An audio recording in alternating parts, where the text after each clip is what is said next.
అందరికీ నమస్కారం. ఇంత ఘన స్వాగతం పలికిన సౌకచర్ల ప్రజలకి, సోదర సోదరీమణులకి, అదేవిధంగా తెలుగుదేశం నాయకులకు, కార్యకర్తలకు, బీజేపీ నాయకులకి, జన సైనికులకి అందరికీ నా నమస్కారాలు. మీ అందరికీ తెలుసు, నేను కోవూరు నియోజకవర్గం నుంచి ఎన్డీఏ ఉమ్మడి అభ్యర్థిగా, ఎమ్మెల్యే అభ్యర్థిగా చంద్రబాబు నాయుడు గారి ఆశీస్సులతో మీ ముందుకు మీ ఆడపడుచుగా వచ్చాను. అదేవిధంగా ఎంపీగా వేమిరెడ్డి ప్రభాకర్ రెడ్డి గారు కూడా నెల్లూరు జిల్లా నుంచి పోటీ చేస్తున్నారు. కాబట్టి మీరందరూ తప్పకుండా మీ అపూర్వమైన ఓటును ఆలోచించి మరీ సైకిల్ గుర్తు మీద ఇద్దరిని గెలిపించాలని కోరుకుంటున్నాను. మీ అందరికీ తెలుసు, తెలుగుదేశం ప్రభుత్వం అధికారంలోకి వస్తే మనం ఎంతో అభివృద్ధి చేసుకోగలమని, చంద్రబాబు నాయుడు గారు ముఖ్యమంత్రిని చేసుకుంటే పల్లెలు పట్టణాలు కాగలవని మీకు అందరికీ తెలుసు. అదేవిధంగా తెలుగుదేశం ప్రభుత్వం ప్రజల ప్రభుత్వం, సామాన్యుల ప్రభుత్వం, సంక్షేమము అభివృద్ధి సమపాళ్ళలో చేయగల సమర్థత ఒక్క చంద్రబాబు నాయుడు గారికి, తెలుగుదేశం పార్టీకే ఉందని మీకు అందరికీ తెలుసు. గతంలో మనం తెలుగుదేశం పార్టీ అధికారంలో ఉన్నప్పుడే మన గ్రామాల్లో ఏదైనా అభివృద్ధి, ఇళ్ళు కానీ, డ్రైనేజీలు కానీ, సీసీ రోడ్లు కానీ ఏమైనా చేసుకోగలిగాము. ఈ ప్రభుత్వంలో అభివృద్ధి అనేది మనం ఎక్కడా చూడలేదు. కాబట్టి మీ అందరూ కూడా బాగా ఆలోచించండి. చంద్రబాబు నాయుడు గారిని గెలిపించుకుంటే మనకి ఎన్నో సంక్షేమ పథకాలు ఉన్నాయి. అవన్నీ మీకు తెలుసు. ఇక్కడ చాలామంది సోదరీమణులు ఉన్నారు. వాళ్ళందరికీ మీకు అందరికీ తెలుసో తెలీదో కానీ మహిళలు ఉచితంగా ప్రయాణం చేయొచ్చు. 3 సిలిండర్లు ఫ్రీగా వస్తాయి. నెలకి 1500 మీకు ప్రతి నెల ఇస్తారు. అదేవిధంగా తల్లికి వందనం పేరుతో ప్రతి బిడ్డకి ఇంట్లో ఎంతమంది పిల్లలు ఉన్నారో అంతమందికి 15,000 లెక్కన అందిస్తారు. కాబట్టి మీరందరూ ఆలోచించండి.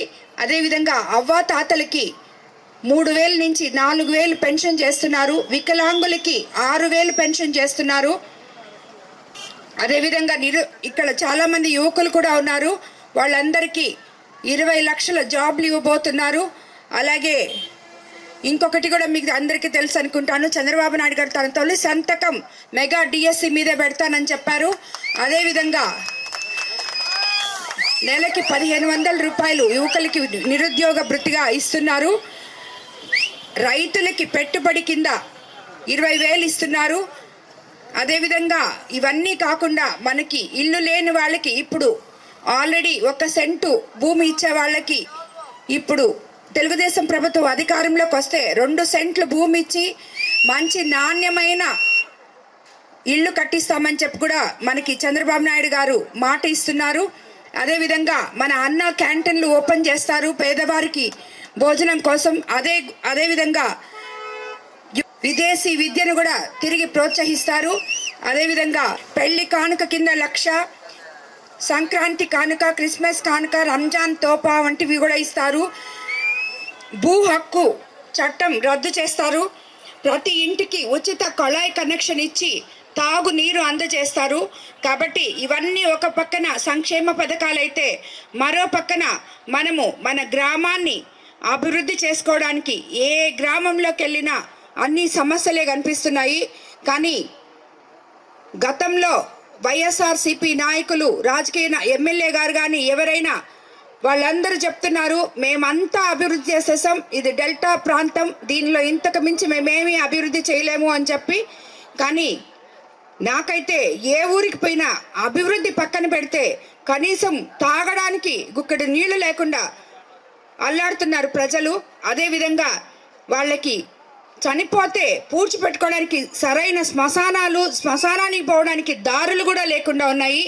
మరి దీనికన్నా ముందు ఇవి ఎవరికైనా కూడా మామూలుగా అందరికీ నిత్య అవసరమైనటివి అవి 2, అవి కూడా చేయలేకుండా ఇంకేం అభివృద్ధి చేశారో నాకైతే అర్థం కావటం లేదు.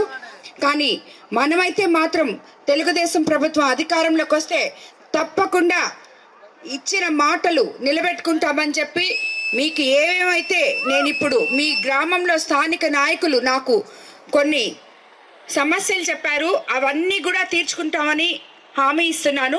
ఈ గ్రామంలో ఉన్న చిన్న హరిజనవాడ నుండి పాడేరు వరకు మెటల్ రోడ్ కావాలని కోరారు. ఈ రోడ్డు శ్మశాన వాటికకు వెళ్ళడానికి కూడా ఉపయోగపడుతుందని విన్నాను.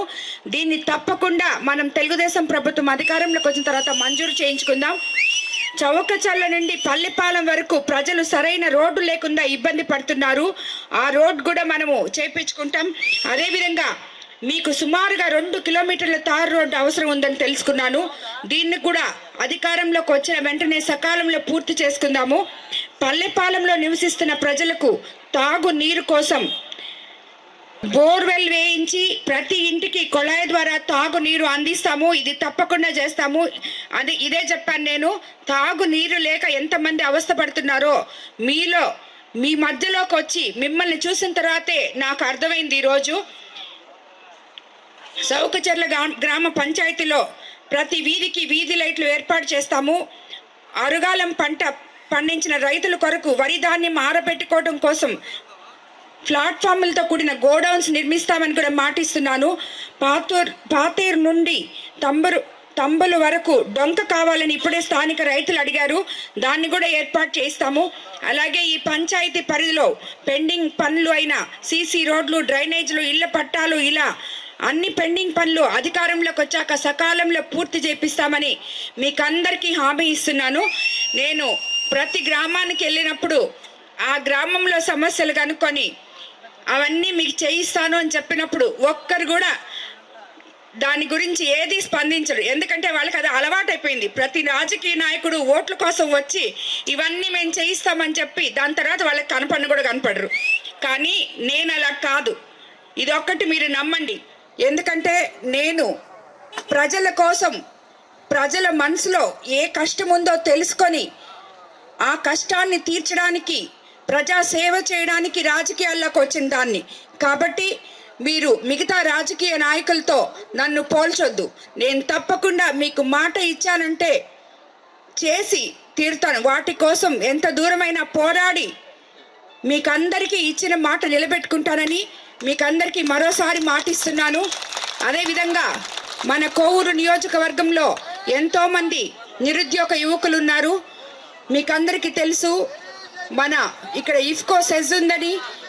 దాంట్లో కూడా మనము ఎంపీగా వేమిరెడ్డి ప్రభాకర్ రెడ్డి గారిని గెలిపించిన తర్వాత అది ఒక పారిశ్రామిక వాడగా అభివృద్ధి చేసుకోవడానికి సెంట్రల్ గవర్నమెంట్లో మాట్లాడి స్టేట్ గవర్నమెంట్లో పర్మిషన్ తీసుకొని తప్పకుండా నిరుద్యోగ యువకులకి ఒక ఉపాధి కల్పిస్తామని కూడా మీకు అందరికీ మాటిస్తున్నాను.